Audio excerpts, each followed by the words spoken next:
Welcome to the Rise Up Network. I'm your host, James Carmody, and we are back at it. We are digital, online, bringing you those same great stories, those servant leaders, those men and women that are actually making a difference, making an impact out there in the community. And that could be a small business owner, your kid's little league coach, pastor of your church. Who's the person that's making an impact?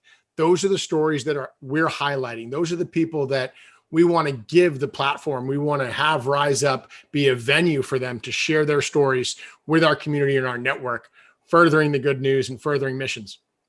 I have a great entrepreneur with me today, someone who's become a personal friend of mine and just an icon in the industry that they're in here in San Diego, but doing it in such a different way and really leading with their heart to make an impact and a difference with their passions and things that they're committed to and believe in. Dan Fulkerson, welcome to the show. Thank you for having me. Am I the first digital guest? You were the second digital guest. Okay. Top three.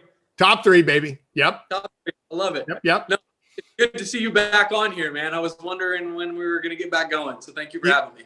I shared this earlier. I got to be authentic. I got to tell on myself, like mentally, I did a little bit of stop start last year. Was like, are we going back in studio? Are we not? Should I do Zoom? Should I not? Like I dealt with that and it was a real thing. And I finally said, you know what? Screw it. Like I can't wait for the rules and the politicians and all this stuff to get sorted out. Like I just got to move forward. So here we are. Here we are. Well, it's good to be on. Thank you for having me. Yeah, absolutely. So, first let's just start, give people the lay of the land. So you've got your law firm, got the dog rescue, give people kind of the lay of the land as far as what businesses you're involved in. And then we'll talk a little bit about your story and background. Yeah. So my girlfriend makes fun of me all the time. She's like, how many businesses do you own now? And it's just, I have ADD and I get bored and I'm not a big TV watcher. And so, that's kind of what I do for fun. And the law firm is, what I do every day. This is my day job. This is where I spend 60 hours a week. It's my love. It's my passion, getting to help people that are injured in, bad situations, car accidents, motorcycle accidents. That will always be my main focus. But, since we've been able to hire some amazing attorneys and amazing staff, and we have really dialed systems and processes, I've been able to have the freedom to start other businesses. So, I have a real estate investing business where we were picking up licenses and actually in the cannabis space and not operating any of the licenses we pick up, but we pick up the licenses through the city and then we'd sell those licenses. So that was a side business that I had for a while. And then we just bought a coffee company. We bought 7 Cold Brew from Heath Bell, who's a former Padre, and kind of bought all his assets during the pandemic, and we've rebranded. It's now Dropkick Coffee and Dropkick Cold Brew. So that's another business that I have. Pokey is a restaurant that we started last year and actually launched in the middle of the first shutdown, and that's kind of branched from not just being the Poke Vita location, but also being a meal prep company called Preppies. So we have that going on, and we're in the middle of on the second floor of this building. We bought this building a year and a half ago. We're building out upstairs right now, and we're going to be putting in a marketing media company upstairs. So we'll have in-house for us and for all the businesses, marketing media, but we'll also be outsourcing that to other, businesses and entrepreneurs. We got a bunch of stuff going on. It's a lot of fun. I'm blessed that I'm able to, play in these different arenas. I get a little bored when I'm doing just one thing. And I think that that's been why I have never burned out, is because I get to do other things than just the law at all times. But, it's, and these guys got the dog rescue started. So so that's pretty much an overview. You have a ton of free time, it sounds like. Oh, a lot. I hang out all the time. Yeah, no, it's, I can't tell you the last time I watched a full movie or a full TV show. That doesn't happen.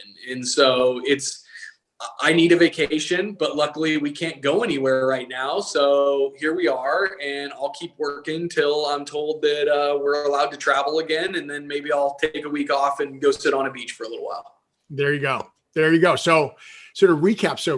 So cannabis license, like reselling business.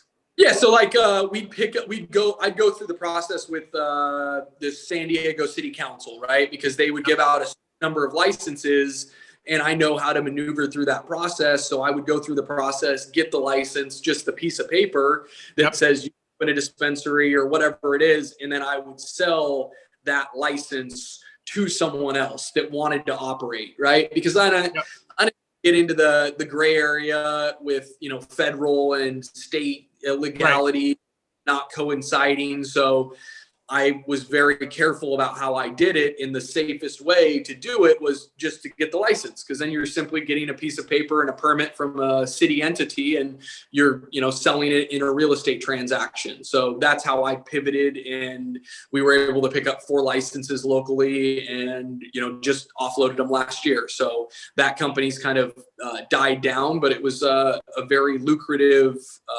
3.5-year run. Great. Well, congrats on that. Thank you. So then the other one is the coffee company, Dropkick Coffee. Yep. Dropkick Coffee. So it's a cold brew company, and it's a couple different business paths with it. We're drop on drafts. So it is a Joberator that is in your office. When you guys are back to work, I have one for you that I want to gift you just so you can try it out. So thank you. Wow. Thanks. Of course. No, my pleasure. So it's a Joberator that you have cold brew on tap, like keg cold brew, but it's nitro cold brew. So it's a fantastic product. Really, really moving well. A lot of businesses are picking it up. We have real estate agents that are gifting them to clients, and mortgage guys gifting them to real estate agents, because it's something that you can brand the Joberator with all your advertising. And so then you have your Joberator sitting in someone's office, and they're constantly thinking, you've got the wheels turning. It's a really good play. So it's been a lot of fun. We're also going to be white labeling for a couple big places in San Diego, a couple big restaurant chains that will be doing and brewing all their cold brew in a couple different coffee shops. And eventually we'll be doing boxed brew, which will be shipped to people's homes. So direct to consumer digital space. And that's really where that company's going, but it's growing rapidly. I'm very excited about it. I got a great partner team. That's what allows me to do as many things as I do, is I don't do them on my own. I have really, really solid people on the partner team that are surrounding me, helping push these projects forward. Yeah. Yeah. I mean, I'm clear with all these projects you have going on. I mean, you got to have great people surrounding you. The key. It's what allows it to happen. Talk about, and then you tried the restaurant business. You opened up Poke Vita. Yep. Time is obviously, little challenging. Yeah. I mean, it's crazy. Like we had it planned in 2019, built out in 2019, and then pandemic hits, literally right when we're supposed to have a grand opening of a restaurant, and everything shut down. So it was a scary time. It was, we thought we might lose it all, but we pushed right through the middle of it. We opened up in March. So literally in the middle of the first shutdown, we opened up and, pushed right through the middle and did really, really well until we got shut down. The state got shut down again in November for all indoor and outdoor, and sales just died. We're in Village. And so we thought about doing the takeout option and just realized that we're going to be fighting an uphill battle. So we have a very good relationship with the landlord. He allowed us to, take a few months where we shut down the operation. And as a pivot, we started a meal prep company out of the kitchen. So we didn't have to lay off employees and didn't have to release staff so they could, maintain employment. And the meal prep company, which is Preppies, has just been fantastic. So it's kind of one of those, like, when life gives you lemons, you turn it into lemonade. Like, you just make it work. And isn't that the name of a podcast?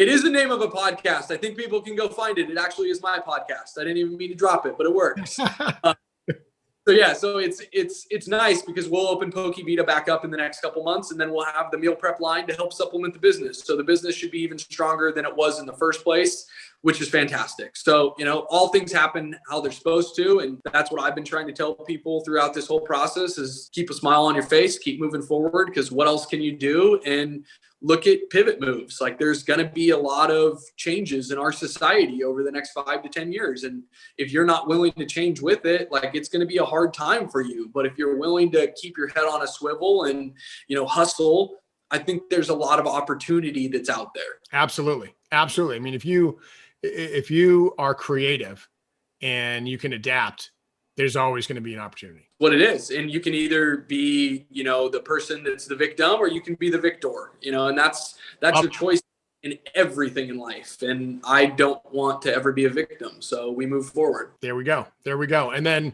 last, if I'm correct, well, no, not last, second to last, law firm, and then the marketing agency. Yeah, law firm, we're doing great. It's, we moved into our new building in Mission Hills this last year. So we moved in Washington. It was a year-long build out, but we're now in our home that we'll be at permanently, and absolutely love it. If you're ever in Mission Hills, stop by.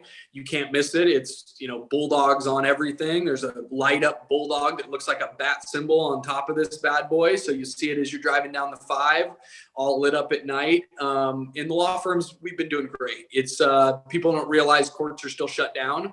We've been shut down since basically end of February last year, and we haven't had a civil jury trial in this city since then. And we're told we won't get one again this year, which is really hard because most of our larger cases, they have to go through the litigation process and they're all at a standstill. So it's tough on my clients that they just have to wait, and it's tough on the business because it certainly hurts the, what we're able to bring in. And we had a definite down year, but we're lucky that we're a very well-built business, and I've planned for this. I have had it beaten to my head by business mentors that you always have 6 months to a year of your overhead in a bank account sitting there waiting for you for when you need it. And people didn't think that they'd ever need it. And I'm lucky that I had smart people in my life that forced me to do that, because when, the first lockdown hit, I just kind of like, we'll be fine. I know we got the money stashed, and sure enough,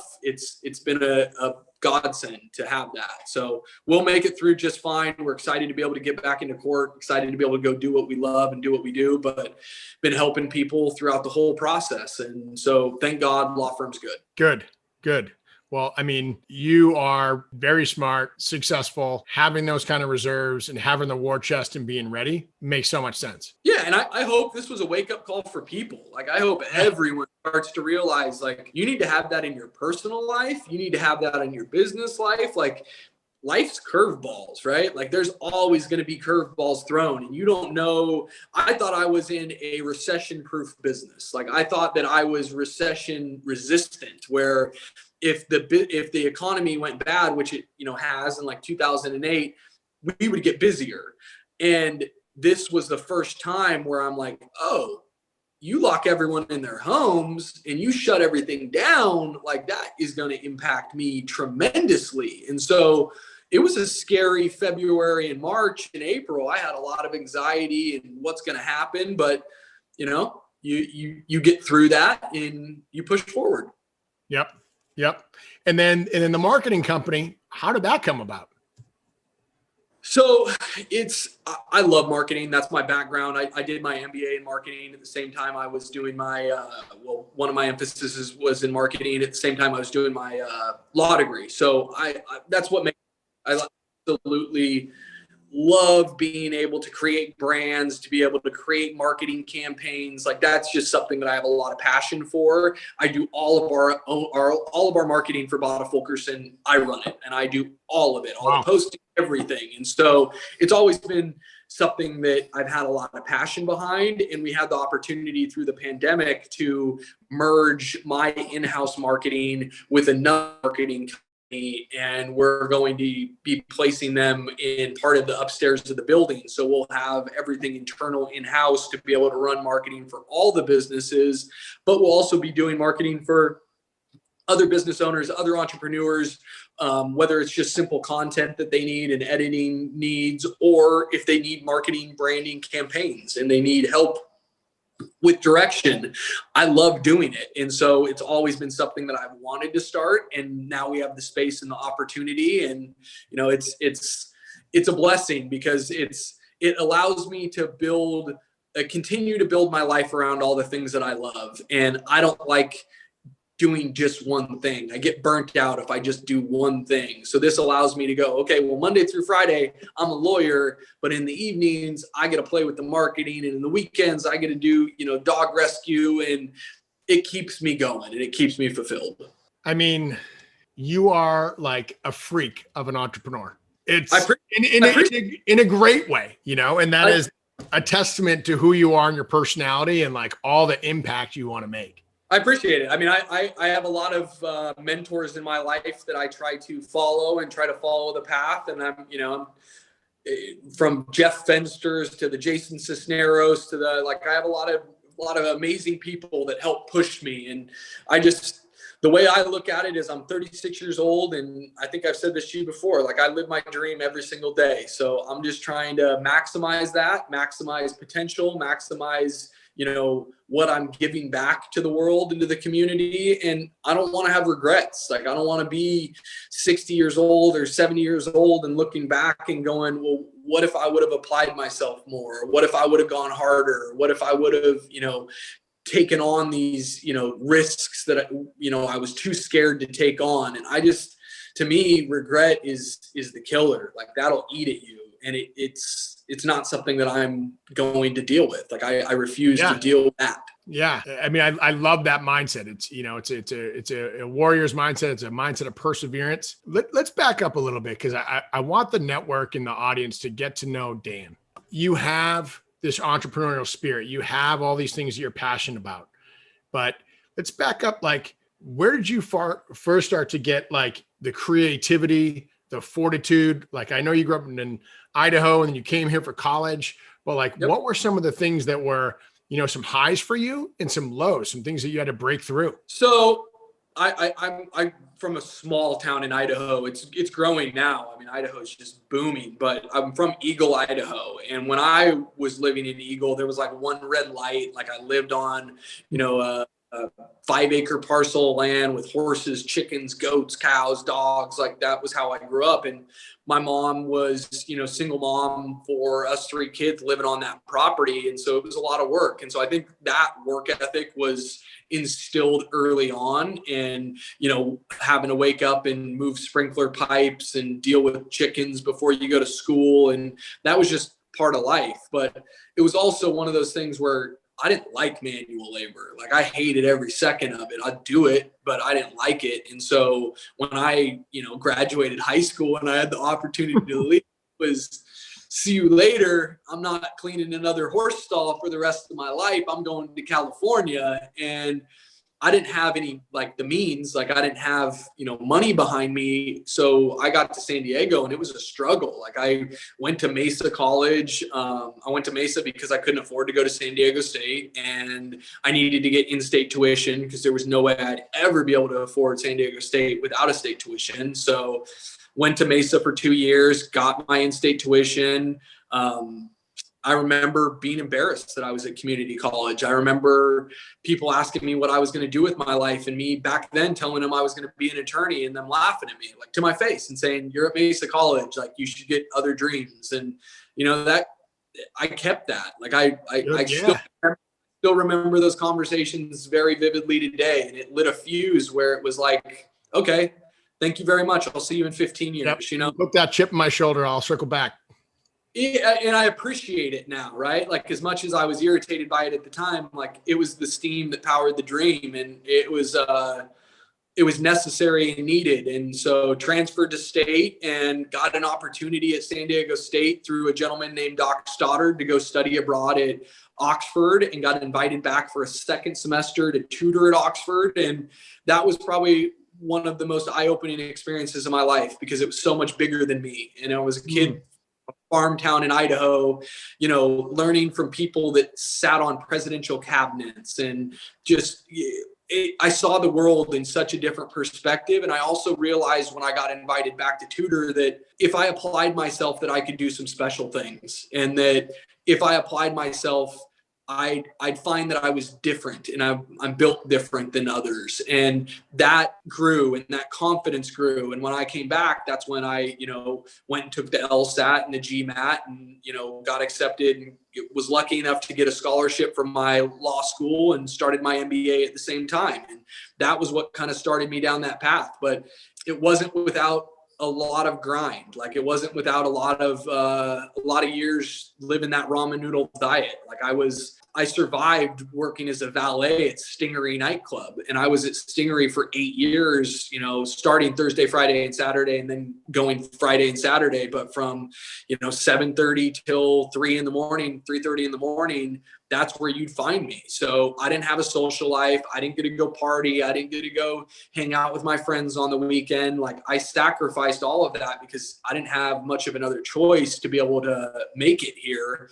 And that was a really defining time in my life, because as a valet, you kind of get treated like dirt. Like, you're a tool. I was a valet in high school for a while. I know that pain. It's fun driving the cars, but people are like, meh.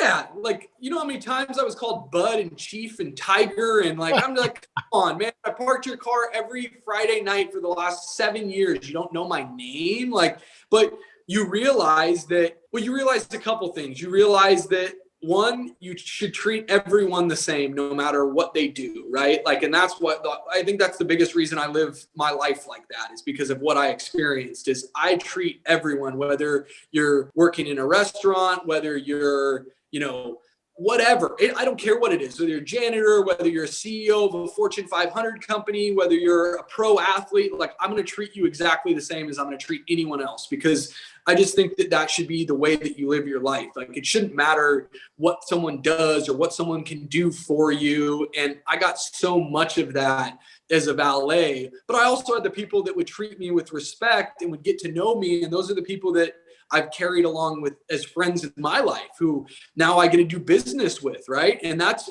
pretty cool that there were people that knew me back then that now I get to grow my, my entrepreneurial vision with them. And so that's been a lot of fun, but it wasn't an easy time. Like, I had ulcers all through law school. I had, my health wasn't great. I was as close to burnout as I think you can be. I was doing my law during the day, and I'd show up at law school at around 8:30. I'd get done there, and then I'd have to go up to San Diego State at night for my MBA night classes. And I did both of those programs in 2.5 years. And, wow.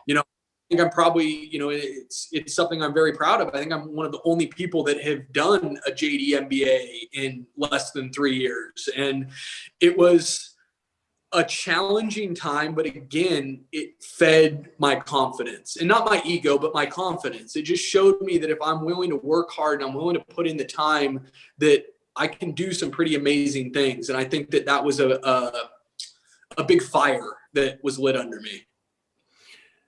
What were a couple of the challenges along the way? Like, obviously people having different conversations, and, like, from the valet to people saying, you're never going to be an attorney. What were a couple, like, if you can reflect back on, like, what was like one or two key pieces where, like, like there was a transformation for Dan as a result of that? So my first legal job, I worked for a personal injury attorney. And because of my business background, I kind of came in and I got to run the firm. Like, I was the one that was in charge of everything, rolling out the marketing, doing everything, all the hiring. Like, that was from day one. Even before I was, Wow. a licensed attorney, I was in that position. And so I got a lot of experience very quickly, but personal injury can be practiced a few different ways. A lot of people are more volume, and the volume type of law just ate at my soul. Like, I couldn't do it anymore. It was going to give me a heart attack or give me cancer, or it didn't jive with my nature, because I just think when you're dealing with people's lives, like, it shouldn't be a volume business. It should be a very concentrated, very quality over quantity practice. And I just didn't feel that. And so I walked for many reasons, but that being one of them, from my first job that I was making, very good money because I was in charge of everything running the firm. I was making, plus $1 million a year.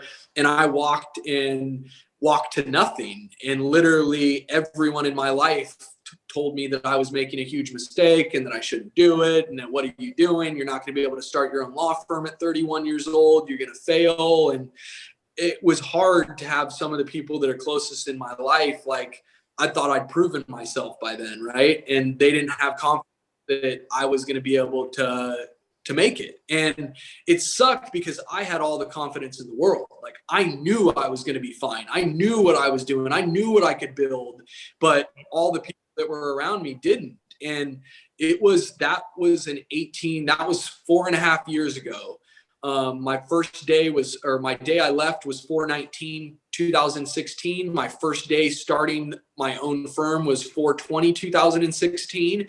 And it was literally no office, no staff, push my, living room table up against the wall. And that's my desk. And me and my law partner, Paul Batta, went to work. And it was the most challenging 18 months of my life because we didn't have money coming in, and every single dollar got reinvested into the business. And it got to the point where, 15 months in, I have Paul coming to me going, "Hey, I'm going to go drive for Lyft or for Uber because I can't survive. I can't pay my rent." And I'm like, "No, like, you're not going to be a, successful attorney running an office, going and driving Lyft or Uber." Not that there's anything wrong with driving Lyft or Uber, but I'm like, just for appearance sakes, what we're building, I know what we're building. Like, just give me a couple more months and we'll be there. And he had enough faith in me and enough faith in what we were doing that he held on. And sure enough, at that 18-month mark, we hit the corner where we had the 6 months of reserves in the bank account, because that was my rule. We're not taking a dollar till it's there. And we were able to start, bringing in money, and we've been green every single month, thank God, since then. And, the rest has been a great ride. But it wasn't, this is going to be an easy path. It was a tighten your belt and push through really, really rough spots, knowing that if you do that, it will be better at the end. And I'm really glad for all that sacrifice, because that's how we've been able to grow, to be one of the biggest personal injury firms in San Diego in 5 years. And people ask me all the time, like, how have you done it so quickly? And it was because of that. It was because of the sacrifice really early on. It was because we didn't go out and buy stupid stuff. We just invested every dollar into our, attorneys, and into our staff, and into our office, and into the systems, and into the marketing, and into the process. And we didn't take anything out. And that's how I'm sitting in this amazing office that we get to call our home, that we now own, which is absolutely a dream come true and still very surreal to me. But it was not without difficult times, and it was not without doubt, and it was not without help of a lot of people, and being able to ask for help. And I remember when I started this firm, I had doctors that I've worked with, that I'm like this 31-year-old baby-faced guy, and they'd reach out to me and go, "Hey, you need $100,000 loan, interest free. Don't even worry about it." I'm like, "What? Like, who offers that to someone?" And another doctor, "Hey, I have a floor of my building that's available. You can take it for a year for rent free. Just start your office there." And I'm like, who offers this to people? And what I started to realize is that the relationships and like that energy is more important than anything else. And that's just now how I build my life. Like, everything is built around that. It's built around that kind of energy and bringing in those type of people into my circle. And that's why I try to help as many people as I do, because I've had people that have been there to offer me help when I needed it. Wow. Brother, you are extraordinary. You are a remarkable person. And I am, I'm honored to call you a friend and have you be involved with the Rise Up Network. And I know we're going to have more interviews. So folks, if, Dan's not going anywhere, don't worry about that. Nope. I'll be here. What are a couple parting words you'd want to leave the network with for now? One, I'm glad we're back. Like, I'm excited for our amen to that. We can get this going. Like, I love mission. I think there's so much negativity in the world, more now than there was even when we originally talked, right? Like it hasn't gotten better. It's gotten worse over 2020. And I think the division in society is worse than it's ever been. And I think more people need positive and more people need stories that will uplift instead of bring down. And unfortunately, our mainstream news is kind of pushing the opposite these days. And so I'm just excited we're back. But I guess what I'd leave people with is know that there's a lot of people going through really hard times right now. And we have a food pantry that's in now at South Hills Church. Big shout out to South Hills Church for allowing us to use your campus for the food pantry every Thursday. But I've watched the need grow unbelievably over the last years. And we have people lined up for food every single week. And I just don't think people understand how bad the struggle is right now. I don't think people understand what people are going through. People have lost family members to COVID. People are dealing with their own internal battles. And I hear it in their voice, and I hear the stress in their voice. And so I just tell everyone, be kind and try to treat everyone with kindness and try to pass that along, because you don't know what kind of struggle people are going through or that they've been through that they're trying to process. And I've had 3 clients in the last year commit suicide, and I haven't lost a client to suicide in my career. And that's a really eye-opening statistic to me, that I've lost 3 in 8 months, because I know that that is an indicator of where people are at right now. And so I'm just hoping we can all, stay together as a community, not be divided the way that, people have been trying to divide us, and we can all kind of live our lives with a little bit more love and a little bit more empathy, especially in the near future, because I think it's going to be really important. A little bit more love and a little bit more empathy. Those 2 things will get us through anything. Dan, where can people find you? How can people engage with you? What's the best way to keep in touch? Dan Fulkerson, Instagram, Dan Fulkerson, on Facebook. The last name, just so we don't have any inappropriate misspellings, is Fulkerson. Don't forget the L, or it gets a little interesting quickly. So you can find me there. You can stop by the office anytime. Batta Fulkerson is in Mission Hills. Again, you can't miss us. As you're driving up the 5 North, look right. You'll see it right when you cross Washington Street. It's right on the side of the hill, looking over the bay, looking over the airport. Stop by anytime. We got a dog park that we built out up front for these guys. So it's been fun. I have people that just randomly stop by that I don't even know personally. They follow on social, and they're like, I'm here to see the dogs. And I'm like, okay, come on in. And, that's so great. Yeah, I had a lady that was going through cancer treatment that I didn't know before. And she just showed up one day and she goes, I've been following you online for the last year. I've had a horrible week. Can I just hang out with your dogs? And I'm like, of course. So I just let her in.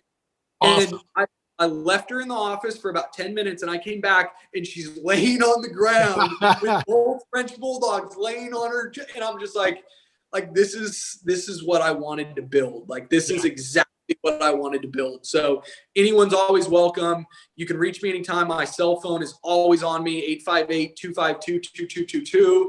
I always try to help anyone that reaches out in any way that I can, even if it's just direction, advice, whatever else. So I'm always here. Love it. Well, Dan, thanks for all that you do for the community. Thanks for being an example. Thanks for your partnership here with the Rise Up. Folks, you're watching this. More to come. We're just getting started. We're taking this thing, and we're going to continue to bring the stories of servant leaders, those men and women that are making a difference out there in the community, in the marketplace, and keep sharing the good news.